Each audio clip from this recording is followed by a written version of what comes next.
where the headlines make you want to grab a passport and a rocket ship. It's Friday, July 11th, 2025, and baby, if it's not the heat, it's the headlines trying to take us out. From politicians playing Hunger Games with healthcare to exes acting like main characters in your life story.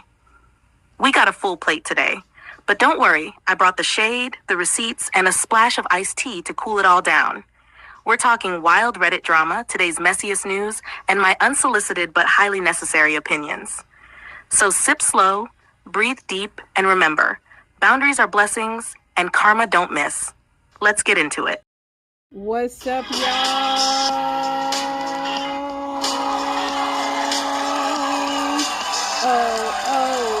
It is Friday. What's up, y'all? Happy Friday. Y'all know I had a busy day per usual. Went to the gym, went to the grocery store. I actually got in really fast. In and out of Wally World today. That was nice. So happy it's Friday. I got one more day to work before I go on vacation, and I am really excited about that. Really, I'm not excited about packing. I absolutely hate packing because I always feel like I'm gonna forget something. Normally my luggage is like way over the weight, but I've been doing better lately. So hopefully, I always just get this feeling that, like, in my mind, I might have to live at where I'm vacationing. Like, I might be living here. Like, I need clothes, I need options, but I'm gonna try and pack light. But I just need so many things. It's just the moods. I don't have, like, I could never pack. If I'm going on like a 5-day vacation, I need at least 10 outfits because I might not want to wear that. You know what I mean? It's just the whole thing. One thing I bring makeup, and I never really end up wearing makeup because we're on vacation. Like, duh. Why do you need makeup like that? So I don't know. I'm going to try to do better with that. But other than that, just getting ready for that. My birthday is in literally 5 days. I will be the big 48. I'm feeling good. I'm feeling good. Though my grandpa used to always say I feel good for a young man, even though I'm a woman. But yeah, other than that, y'all, I'm just happy it's Friday. We're gonna let Chatisha do this news, and we're gonna be back out of here. I got my girl working hard on this news, so let's get her started with the news. Give her a little drum roll. Yeah, get into it, Chatisha. News time. Absolutely, Mendoza. Here's a full categorized summary of all the headlines you gave me, broken down into themes, and keeping your voice and commentary sprinkled in. Weather, safety, and recalls. Storms across the U.S. Severe weather continues to rock multiple states. Walmart water bottle recall. Ozark Trail bottles sold since 2017 recalled after 2 people were left permanently blind from exploding caps. 850,000 bottles affected. Ford recall. Over 850,000 vehicles, F-Series, Mustang, Bronco, etc., recalled for fuel pump failure that could stall engines and cause accidents. Health, outbreaks, and medical violations. Salmonella outbreak at American Deli. A man hospitalized after 3 emergency surgeries due to tainted food. Fungal infections spreading, becoming harder to treat, and raising public health concerns. New York hospital scandal. Worker at Northwell Health accused of secretly filming up to 13,000 patients, including in bathrooms. Lawsuits and HIPAA fallout are underway. California mom charged. Left her child in a hot car during 100 degrees weather. You noted it's sadly becoming common. Crime, scandals, and lawsuits. McDonald's manager stabbed, allegedly for bullying employees. R. Kelly lawsuit tossed. Judge dismissed his suit against blogger Tasha K due to missed deadlines. Faith Evans versus Biggie's mom. Legal battle over finances. Jay-Z paternity suit. Jay claps back. That ain't my son. Derek Dixon versus Tyler Perry, suing for $260 million over alleged sexual harassment, now receiving death threats. Kanye West sued. Former assistant accuses him of sexual assault, trafficking, false imprisonment, stalking, and more. Ring cam hacking. Woman claims her ex-fiance's wife watched her breastfeed and walk around nude. Over 700 hours of footage. Politics and government. Trump and birthright citizenship. A federal judge temporarily blocks his attempt to end it. Hamas hostage deal. Agrees to release 10 hostages. ICE update. High arrests but low deportations. Mass suspended over immigration raids. Church services halted in some areas due to ICE fears. Secret Service suspensions. 6 agents sidelined. Government shutdown threat. Looms due to unresolved funding. PETA versus American Kennel Club. Animal rights lawsuit filed. Consumer life and technology. Prime Day is here, but you said what everyone's thinking. The prices still look the same. OpenAI's web browser challenge. Test of internet research and reasoning skills launched. Sports, drama, and culture. American wins Wimbledon. Big win, no drama. Angel Reese versus Ardrey. He defended her against racist imagery, but she says he's lying for clout and never spoke to her family. Internet's divided. Trump's Superman post. Social media claps back, reminding him Superman was an immigrant. Tupac #2 on Harper's Bazaar Hottest Men list. You said, yeah, I don't know about that. And you're not alone. Justin Bieber album drop. His new album Swag drops July 11, 20 tracks, big features, and a more personal vibe. Pop culture, wild moments, and viral headlines. Jermaine Dupri says he spent $10K every Monday for 20 years at Magic City Strip Club. Do the math, that's $10 million in wings and glitter. Chipotle drama. Woman thinks her husband is cheating because he got 3 extra scoops of barbacoa. You added, she just mad because Chipotle don't do that on Sundays. B. Simone says she was never broke, but critics say she's losing her flavor lately. Cowboy Carter tickets. A mom surprised an 84-year-old man with Beyonce tickets. You gave this a soft side eye. First of all, she lying on me. Number one, the Chipotle, the lady said that the Chipotle gave her 3 extra scoops, her husband 3 extra scoops, and she thought they were cheating. Listen, I kind of agree with her because that meat ain't cheap. Why you giving him extra scoops? Like, y'all got a crush on each other or something? I did not side-eye Beyonce giving the lady, the 84-year-old lady, tickets. I thought that was sweet. Yeah, Tupac on the #2 Harper's Bazaar is the most beautiful man. No, I just ain't into Tupac like that. Other than that, she pretty much broke down mostly everything I was talking about. So I'll give her a C+. She's getting better. Let's see what these Reddits are doing. Do I want her to do Reddits? I'm gonna see how she do, and I'm gonna come back with y'all on that. Stand by, por favor. Let her go. Let her rip. Earth is Ghetto, the relationship files. Here's the lineup with stories, summaries, reactions, and those hilarious comments that deserve awards. Earth is Ghetto, Reddit Relationship Files Volber 1. Where lies are slick, exes are sneaky, and soap is optional, apparently 1. My husband doesn't use soap. A woman discovered her man washes with water only. No soap, no suds, just vibes and bacteria. Funniest comment. Don't go down on them. That's the first advice. Chatisha's take. If you're over the age of 5 and still skipping soap, you're not just dirty, you're dangerous. At 2. Does working out improve your dating life? Men chimed in with real answers. Some humble, some cocky, all real. Best comment. My dating life improved after I got abs. Simple, rude, accurate. Chatisha's take. Abs don't fix your personality, but they do help people overlook it temporarily. 3. Wife wants to bring her best friend on our romantic vacation. Husband planned a couple's getaway. Wife said, cool, I'm bringing my bestie too. Funniest comment.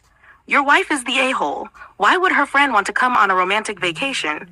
Like BFFR. If your +1 is suddenly a +2, it's giving honeymoon throuple that no one asked for.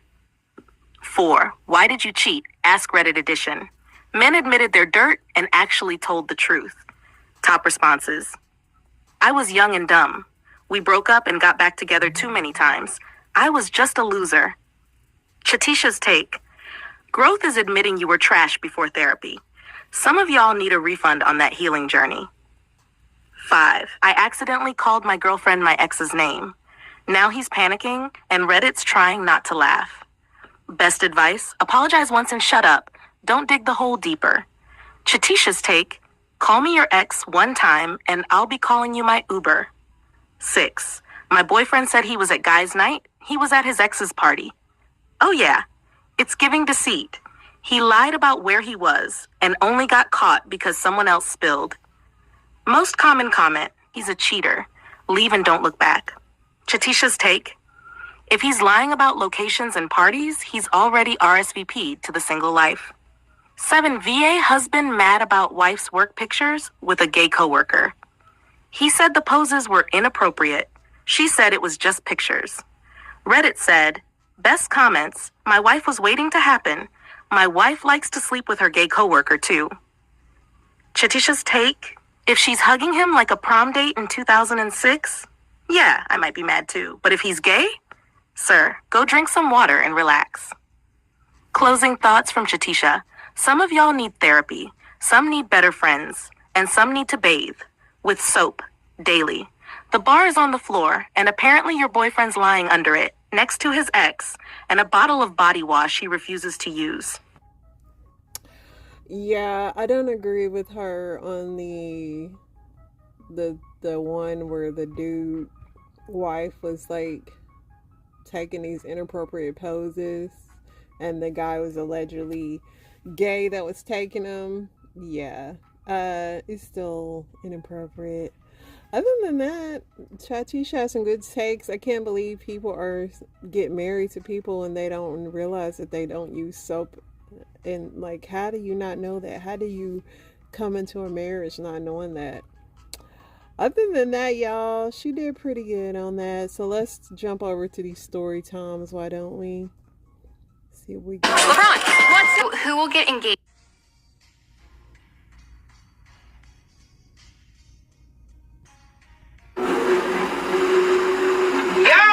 Y'all, man, I got somebody over here mowing some grass in the middle of the day when people have to go to work.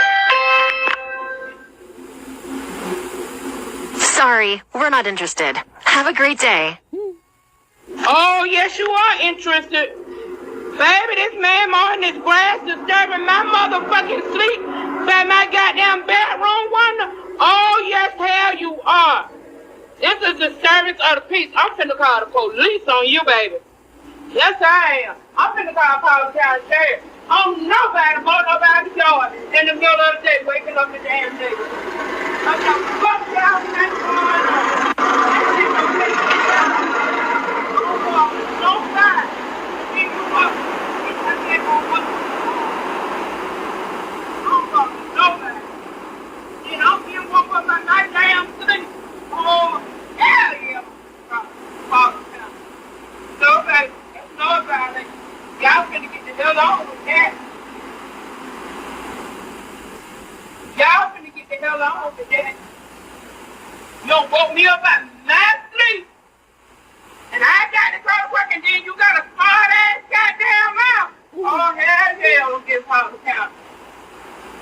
Who the hell wait come out about their sleep and got a smart ass mouth? That ain't got nothing to do with you. This my goddamn bedroom, you small about my head. Wait, you go.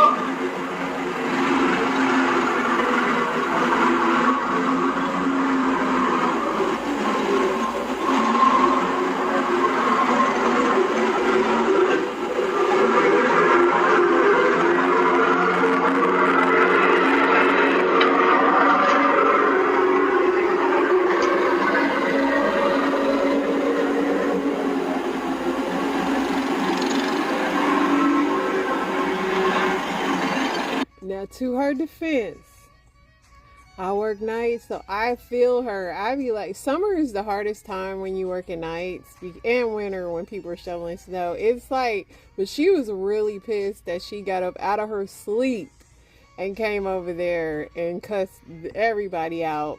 But unfortunately, that's the bad part about working nights, because yeah, it is hard to sleep in the summer, especially during the day. Oh my gosh. But that lawnmower sound like it needs some maintenance too, I ain't gonna lie. Somebody said, I'm confused. When is the grass supposed to get cut? Somebody said the doorbell is messy. Mowing the grass in the middle of the day. Waking up the whole neighborhood. Baby, trust. All that hooting and hollering will do it. She said, then you got a smart mouth. Somebody said him so cutting the grass was funny. Listen, I know how it is working nights. It is rough, but yeah, summer for me in the night, between the heat and the sun and the noises, it is so hard to sleep. Hey guys, no one's ever said this to you, but I'm gonna say it. The overwater bungalow private resorts, they're overrated. Overrated. We're here in our bungalow right now. We have the little thingy, the patio. It's dark out. We're about, the sun hasn't risen yet, but this is where we're at right now. We're about to leave on our flight. We've been here for 4 nights. It's not worth the money. It's not. You're stuck on an island. Everything's overpriced. Even if you get the all-inclusive package, they still find a way to try and squeeze money out of you. And you're bored out of your mind. Like, we're so bored here. If you like adventure and you like to do stuff, this is not it. I feel like Instagram glamorizes these places. The room is the nicest part. We have to say that. The room is the nicest part. But everywhere else, you're stuck here and they're squeezing all of your money out. The room's nice. No reason. Don't get me wrong, the room is nice, but you can get a nice room anywhere. I've just realized that we're not resort people. The White Lotus vibes where you're like sipping cocktails by the pool and that's all you fucking do all day. I mean, a lot of people said they weren't de-influenced because it looked peaceful. But yeah, I mean, I've never went to one of those because, yeah, you're going to be stuck there. And then I feel like the air ain't going to work that good. And me and my husband, we require air conditioning. But it looked peaceful and beautiful. A lot of people in the comments was like, I would want to go there. But I don't know what they were thinking, because every time I see those bungalows, they just give, you just out in your little bungalow, looking at the ocean, swimming, and just chilling vibe. So, yeah, she probably wasted her money on that one. See, that's exactly why I can't stand you. Here I am, minding my business, and I swear, y'all always got something to say. See, that's exactly... Would you go back and be a school teacher again? Don't make me curse. No. Not with these children and these mothers just as crazy as the children. Oh, hell no. Would you go? I ain't even mad at her because these kids is bad. Hello everyone, it's Donna Briggs, and today's thought of the day is, don't be a has-been or used to have. You ever talk to somebody and they're like, well, I used to be a supermodel, or I used to have this, I used to have that. What are you doing now? What are you doing now? Well, I used to have nice things, so why can't you get them back? Or I used to have a nice house, or I used to be wealthy, or I used to do this, used to do that. What are you doing now? Let's live in the present. Okay, we don't have to play this whole video, but I literally played this because this Donna Briggs lady used to actually be black, and she literally changed her whole face and everything to become a white woman. Very strange. This is what she looked like. She was already light-skinned, but she just took it up to a whole nother level, child. She gave it up. You know what? In an era where we let people be whatever they feel like being, it's just very weird. And then for me, it's the history of it all, because I think about people that actually had to pretend to be white for a better life back in the day. And now people just want to be it because they just like being white or like being black. But I'm indifferent, because if a person can to feel like they want to wake up and be somebody different, why y'all can't let Donna Briggs become a What are you currently doing? What's the comment saying? Somebody said she definitely was a fair-skinned black woman who bleached her skin and definitely thinks she's one of them. When they find out, she better be careful. They saying she's like Rachel Dolezal. Rachel changed herself to a black woman and she was white. People said her eyes seemed so lost. She said she used to be black. Somebody sung that song, My Name Kodak Black, but when you see me, I'm white. Lord, this is the world we live in here now. It's been 55 days since I came home from work and discovered that my husband was missing and filed a missing persons report, and then discovered he wasn't actually missing. He had left me to go be with one of his mistresses, and I've been sitting on this update for a couple days. I couldn't decide if I should share it, but why not? You know what I mean? Like, the whole point of this is to document the journey and for other people who go through something similar to kind of like see what my timeline looked like. So we're going to talk about it. Which, just to clarify, like, that was always my point. My intentions was never to blast people on the internet. My intentions was to be like, hey, 12 hours ago, my husband left me and now I'm going to go to therapy. Like, you know what I'm saying? Like, it was my point of view, my timeline. But on 4th of July, you know, the first, like, good, nice holiday, other than Memorial Day, he called me. He called me from his program, and he apologized for how he left and handled things, and then immediately followed that with a, but your TikTok, blah, blah, blah, blah, blah, blah, blah.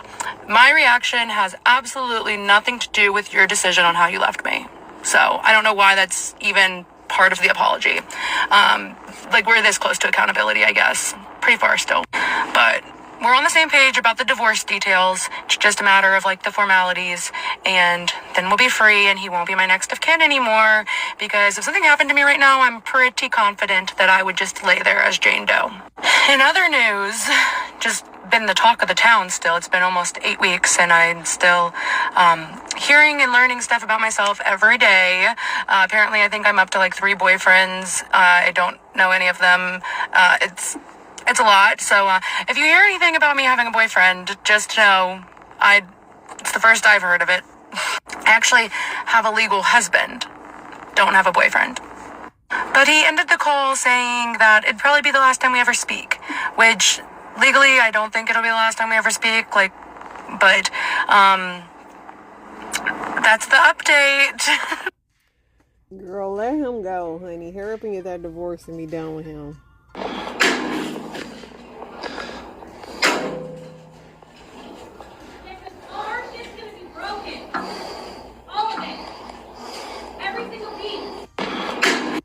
Somebody said the fact that she would wield a children's bike in the commission of her violence speaks volume. Somebody said that window's stronger than the relationship. I heard destroying the baby's nice bike tells me everything I need to know. Somebody said you need a window brand deal because them windows are strong as heck. And I saw your computer and you had a Zillow link of my ex's house. And I don't know, that's just like, to me, that just signifies more red flags. I don't know, like, how much you're peering into my life. That just makes me a little bit uncomfortable. We've been dating for 2 weeks, and I just don't know. And I saw... Girl, why is you Zillow in the ex's house? Somebody said 2 weeks and he's in his feelings already. Sir, why are you on the computer? Somebody said him snooping on your snooping.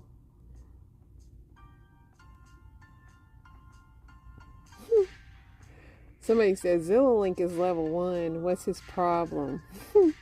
Celeste, baby, I know exactly who you are and what you did.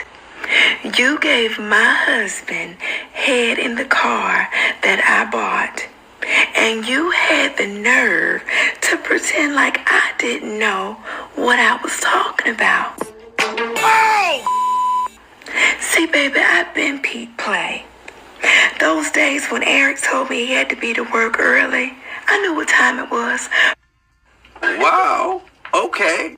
From the time I discovered your text message that one morning at 4 a.m., you asking a grown man, a married man, was he okay? The nerve. And see, me and Eric got a little sloppy. Y'all spoke June 28th, 2025, right? But then when I saw the text messages, no text messages since January 25. So that meant Eric deleted the text messages. That lying bastard. And what do you know? I recovered them all.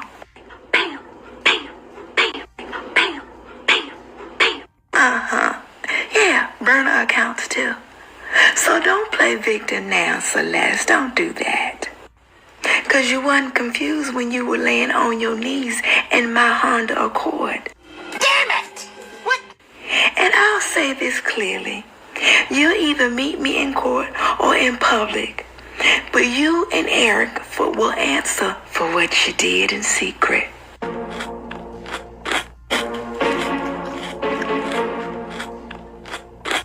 Did you tell your old man yet? See, because this ain't no longer about heartbreak. No, it's not that. This is about restitution, exposure, and divine correction. You laid down with what I thought belonged to me, but really belonged to the streets. Captain And word on the streets is you belong to all of Northrop. How about that? Ho, ho, ho. And now I'm coming to collect what I'm owed. But in the meantime, thank you, girl, for doing what I didn't want to do. Cause the back of them balls don't smell too good. He don't wash good, and it's mediocre anyway. Thank you, sugar. Child, I don't know what happened. This lady got a bandage on her head and her chest. It seemed like a Tubi movie. I definitely don't need Tyler Perry to pick this up. Somebody says she sounds like Tabitha Brown. She's so calm. Somebody says, Celeste, girl, let me tell you, when a woman has receipts and talks this calm and polite, her healing, he already has been activated. She's going to get y'all. Be safe. She said it's no longer about heartbreak, but restitution. Celeste, when your husband knows he's married, not her fault, is his fault. All he had to do is say, I'm married, and keep on walking. Girl, this lady, she's very, very calm. Divine correction. If you're ever having a bad day, just remember Whitney Houston said, you better lay low. You better lay low. Things I do and don't care about as a dietitian. I do care if you eat fiber. I'm sorry. Most of these hunter-gatherer populations eating 50 to 100 grams a day are essentially, basically free of chronic disease. Their ApoB, which is a heart health marker, is very low. Large body of data we have, it's indisputable. Sorry. I don't care if you don't like certain vegetables. Find the vegetables you do like and eat those. I don't like olives, I don't like peppers when you can tell they're in a dish, and I don't like mushrooms, so I don't eat those. But there's a lot of vegetables that I do eat, so I eat those instead. There's nothing in certain vegetables that you can't get from other vegetables, so just get what you like and go. I do care if you eat seafood, and if you don't eat seafood, I care if you take a fish oil or an algae supplement. You need omega-3 fats for your brain, for your heart, for your muscle, and low-key a lot more. You can get your omega-3 index tested. I did, and I eat salmon, I eat sardines, and I was so low, so I still supplement. I don't care if you eat gluten or not. You don't need to eat gluten. Like, gluten is not required by the human body. I don't know. Some people think it is. Celiacs exist and they don't eat gluten and they're very much okay and thriving. I do care if you're taking random supplements and you don't even know why you're taking it. You should know what you're taking, you should know why you're taking it, and you should know what you're hoping to get out of taking that supplement, and you should know that that supplement is actually able to do what you're hoping it does. Oh, we are not doing that. I'm just taking this because this girl on TikTok told me to. We're not. No.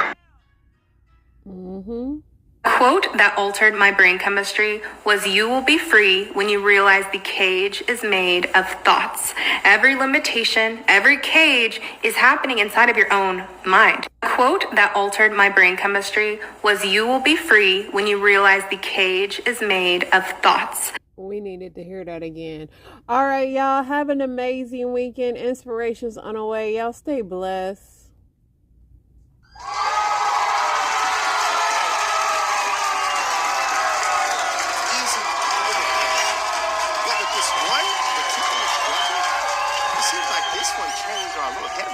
Have y'all ever been there?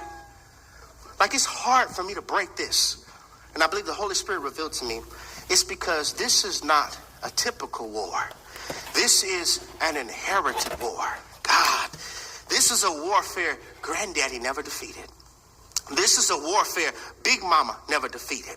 This is a warfare your mother never defeated or your daddy never defeated, and spirits hover over bloodlines. And the enemy thinks because this worked on your ancestors, it's also going to work on you too. But there is always a bloodline breaker in the bloodline. Y'all better come get me. There's always somebody who can break the cycle. There's always somebody who will change it. And I believe that's you. I believe that's you. I believe that's you. I believe that's you. And you wonder why it's so difficult. It's because you're supposed to break something. Do you have Bible to corroborate your claim? Yes, I do. Jesus was in the bloodline of David. And David had a lust issue. We see that with Bathsheba. Also in David's bloodline was Rahab the harlot. Do I have to break down what a harlot is? It's somebody who lives a sexually immoral life. And also Solomon, David's son, he had his lust on a whole nother level. We talked about that, to where God was like, listen, don't intermarry with them, for they're surely going to turn your hearts after their God. But the Bible says that Solomon pursued hard after them. Home is where the key is. Visit thekey.com to unlock a new chapter for aging at home.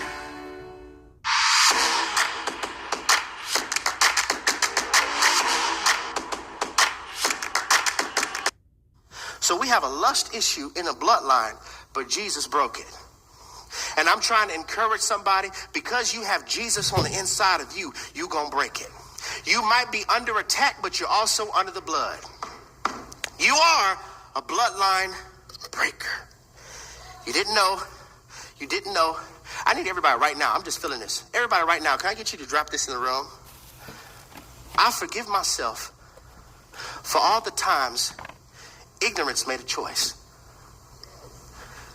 Let's say it again, because you're blaming you, but you were ignorant of this information. You chose off romance, not to advance. Now you have new information, which means you got options. You no longer just have to circle A.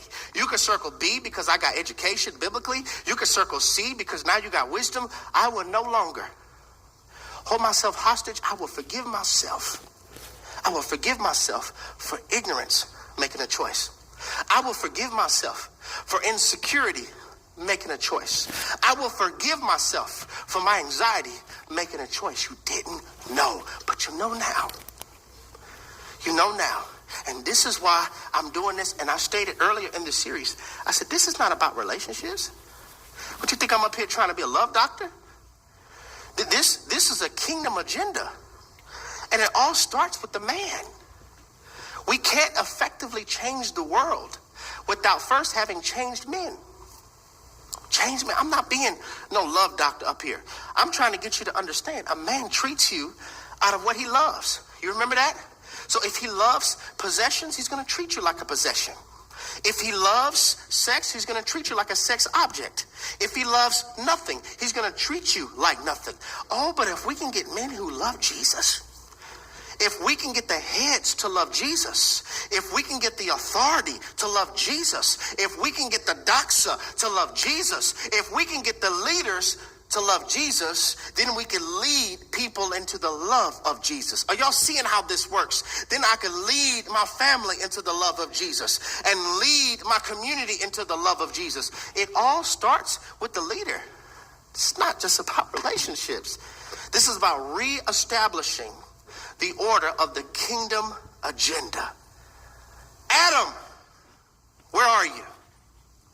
It's the question that God asked on that day when the fall of man happened. Where are you? He's not talking about his geographical location. He's talking about, where are you in your soul? Where are you in your soul, bruh? Where you think you can find fulfillment in weed more than me? Where are you in your soul? Where are you in your mind and your heart that you think that you can find a high better than the most high? Where are you in your mind? And so he's addressing this. The war has always and will always be over the man, because so goes the man, so goes the family. So goes the man, so goes the bloodline. So goes the man, so goes the community. So goes the man, so goes your daughter's heart. So goes the man. It is always and has always been about the man. This is why I never could understand how a man could say to a woman, you got daddy issues, as an insult. You got daddy issues as an insult when our issue is due to our gender. You got daddy issues as an insult to a woman, but her issue is due to our gender. And see, we're contributing to the cycle indirectly or directly if we're not intentional with surrendering to Jesus and intentional with our healing. This is how we have brothers, ladies do it too, but this is how we have brothers who are infected with what I like to call toxic confusion. The illness of you can't leave her alone, but you can't treat her right. You just confused, bruh. I didn't say bro, I said bruh. B-R-U-H. You confused, bruh. You can't leave her alone, and you can't treat her right. So I'm trying to get us to understand that it starts with the man. It starts with us. Somebody may be like, I ain't toxic, bro. What are you talking about? You know what toxicity is? Toxic is when you create chaos, point fingers, and never take responsibility for the dysfunction. That's what it is to be toxic. Now I want to show you something, a part of the Christmas story that a lot of us didn't even consider. Because truthfully, around this time of year, the Christmas story, it's accredited that Jesus was possibly born in early spring, but this is when we celebrate it. A lot of us don't even know around Jesus' birthday was dark. It's time to bring healthcare data into focus with AI-driven analytics and insights. We got lights and songs and have a holly, all that types, but really around his birth, it was dark. Let's go to the Bible. Matthew chapter 2. Matthew chapter 2, verse 13. It says, when they had gone, an angel of the Lord appeared to Joseph in a dream. Get up, he said, and take the child and his mother and escape to Egypt. Stay there until I tell you, for Herod is going to search for the child to kill him. Pause. Listen, a lot of us just breeze past the fact that Joseph was a man who could hear God. Did y'all hear what I just said? What would have happened if he just mistaked that dream due to something that he ate that night before? Joseph was a man that could identify the voice of God. Let me show you a parallel in Genesis. In Genesis chapter 22, we're going to go back to Matthew in a second. Genesis chapter 22, it says, verse 9, when they reached the place God told him about, Abraham built an altar there and arranged the wood on it. He bound his son Isaac and laid him on the altar on top of the wood. Then he reached out his hand, took the knife to slay his son, but the angel of the Lord called out from heaven, Abraham, Abraham, here I am, he replied. Do not lay a hand on the boy. Do not do anything to him. Now I know that you fear God because you have not withheld from me your son, your only son. Could you imagine what would have happened if Abraham could not hear God? What would have happened to the Christmas story if Joseph couldn't hear God? Abraham about to kill, but because he heard God. See, listen, this is so powerful. When a man can't hear God, we will kill what was really a blessing. God, that relationship was really a blessing, but you can't hear. That marriage was really a blessing, but you can't hear. That church was really a blessing, but you got offended and you can't hear the truth. When a man can't hear, we'll end up killing what was just a test. And I think maybe this is why God chose Joseph. And maybe this is why God chose Abraham. Because God selects those who know how to hear. Listen. God, this is so good. Ladies, you want to have a leader who can hear. He was able to, hey, Mary, wake up. Well, what's wrong, babe? Look, we got to go. Herod about to kill. How you know? God told me.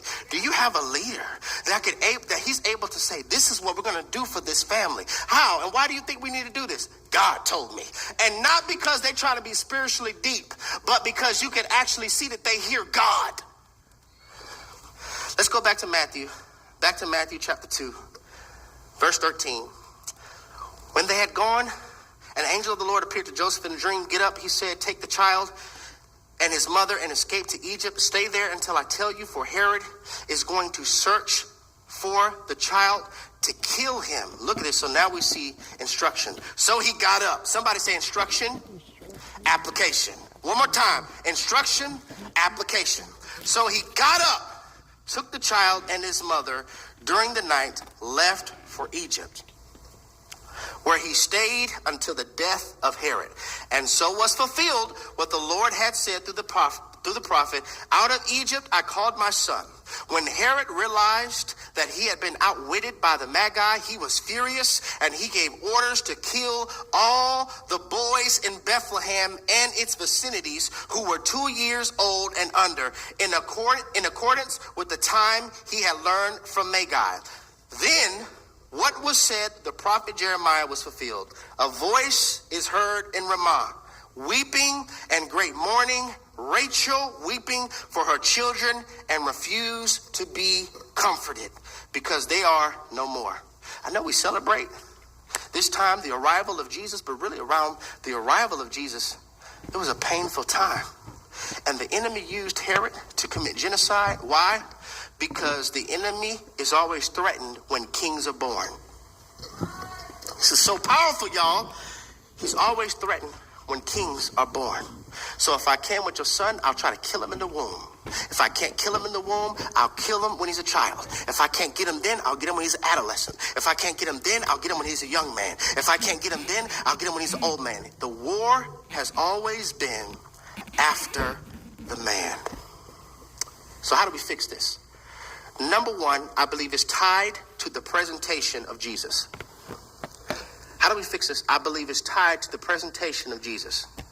We keep presenting Jesus as this frail, weak-looking, blonde-haired, blue-eyed, kind of feminine, peace be unto you type of figure. That is not what Jesus was like. Jesus was a man's man. Are y'all hearing me? He came from Nazareth. Nazareth is a hood. It is a small, filthy-ridden town. I just can't help but wonder, how in the world does a big God come from such a small, filthy place? How does a big God, his hometown, is from a small and filthy place? I believe it's because God is trying to show us I specialize in doing big things from small places. You think your 2 fish and 5 loaves is too small? Give it to a big God. You think your dream is too small? Give it to a big God. You think that you're too messy? Well, God anoints messy people because he's going to call them to be his messengers because they just ran into the Messiah. You think it's too small? He comes from Nazareth. He's a man's man. He's a carpenter. So he probably has some bulk to him because he's constantly lifting up wood. Isn't it crazy that Jesus' earthly occupation was carpentry? What does that mean? He specializes in building and fixing stuff that's broke.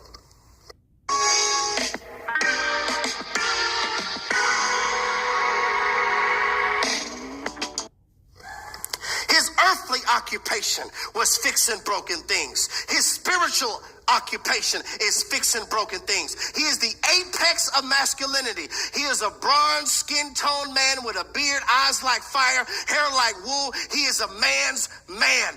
That is the presentation of who Jesus was. Not this weak, frail, peace be unto you.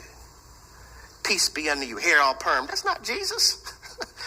I think if we could start with showing men the true biblical presentation of Jesus. It's not about his skin tone. It's about his masculinity, his love, him being a savior, him being obedient, him being kind, his submission to God because he is God in the flesh. If we can start to show men this is what the apex of masculinity looks like, maybe there is how we could start. So let's end this. Where are the men? Number one, prison. Prison. Look at this. This is just here in America. It was too much to go all over the world. But here in America, 93.3% of all inmates are men. Whoa. 93.3% of all inmates are men. 6.7% of them are women. So we're looking at figures of 10,000 women compared to 144,000 men. Where are the men? A lot of us are in prison. Where are the men? a lot of us are dead. Dead. The women have a lower mortality rate at every age. Men are 3 times as likely as women to die from injuries, unintentional injuries, suicides, or homicides. And there is also irrefutable evidence that men are less likely to seek out medical help, health care, or any type of religion or faith-based initiative to help them heal. We're in jail. We're dead. A lot of us were not in the home. Here in America, 83% of single-parented homes are mothers. Among this percentage of single mothers, 45% of the single mothers are divorced or separated. 1.7% are widowed, and 34% of single mothers have never been married. Just trying to give you some stats where you can see this. So how do we fix this? I believe it starts with the representation of Jesus, reintroducing him from a biblical perspective. He's not the white man's Jesus. He is the world's Jesus. Reintroducing Jesus. Number 2, how do we change this? By training and examples. Okay? 1 Timothy chapter 4, verse 11. Command and teach these things. Listen, that's what we're doing right now. Teach these things. Do not let anyone look down on you because you are young, but set an example for believers in speech, in conduct, in love, in faith, and in purity. It starts with training your son. The one that you have right now, that's how it starts. It starts with training your son. If we can't find him, build him. Build him right now. Your son that is a king in the making. Don't call him stupid and you're good for nothing and you're just like your sorry father and you have a little hatred in your heart because he looks just like his daddy. It starts with us discipling our sons. That's when it starts. Your nephew that you know about, your cousin, if you could do something about it, start training now. And we need more examples.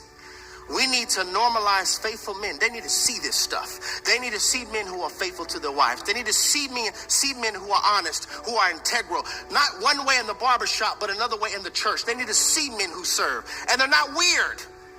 Can I say that? They're not weird and but you are all man. You got a little swag and you serving Jesus. We need to see kingdom examples. How do we start? We train our sons, train our nephews, our cousins. And we have to have more kingdom examples. Number 3, return. If you're a dad right now, and you know that you haven't been a good dad, why prolong the cycle? Change today. Make the call today. It's going to be awkward for a few months, for a few years, but at least make the effort to return back to being a father to your son. You don't have to be with his mother. If you're not with your child's mother anymore, that's okay, but your son needs you. Your daughter needs you. Return now. Just because you messed it up doesn't mean you can't try to fix it. Return now. Return to Jesus. I'm trying to get us to understand the kingdom agenda starts with us. We train. We set examples.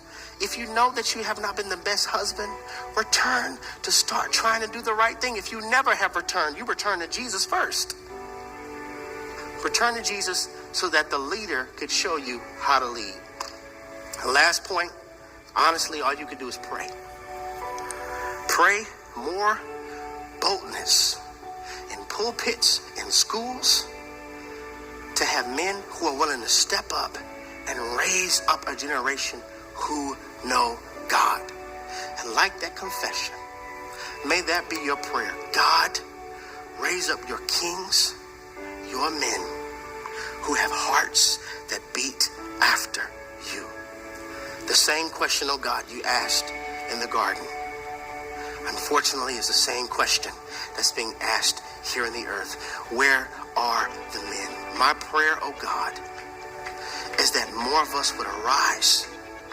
And if we have the opportunity to have a son, a nephew, a cousin, help us to disciple them, to show them that manhood is not from the waist down, it's from the neck up. And the most powerful and masculine thing a man could do is worship, surrender his life to Jesus, and pray to you. In Jesus' name we pray.